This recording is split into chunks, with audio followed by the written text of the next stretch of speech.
Welcome to the slop farm. Enjoy the video. You begin by making sure the game is updated and you meet the unlock conditions.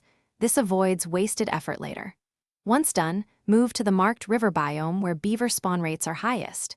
You should already have a trap, 3 bait items, and a waterproof cloak equipped. These reduce failure and protect you from cold penalties. Start a short recon walk to note burrow positions. Make sure to save or set a camp checkpoint before deploying your first trap.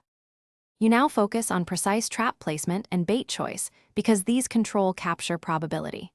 Once you spot burrow entrances, place traps 2 to 3 meters apart to avoid overlapping trigger zones. Use 1 bait per trap and prioritize salted roots or fish pieces. They give a higher lure percentage and reduce escape attempts. Make sure to deploy traps at dusk, since beaver activity peaks in a 20 to 40 minute window. Stay concealed nearby, and you finish by handling the caught beaver carefully so you don't lose it at the last second.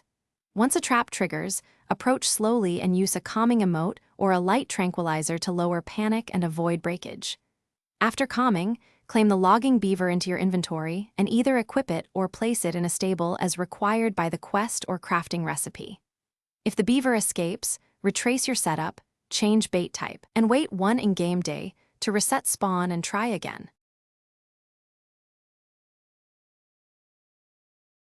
Thanks for watching. Consider subscribing if we helped you today.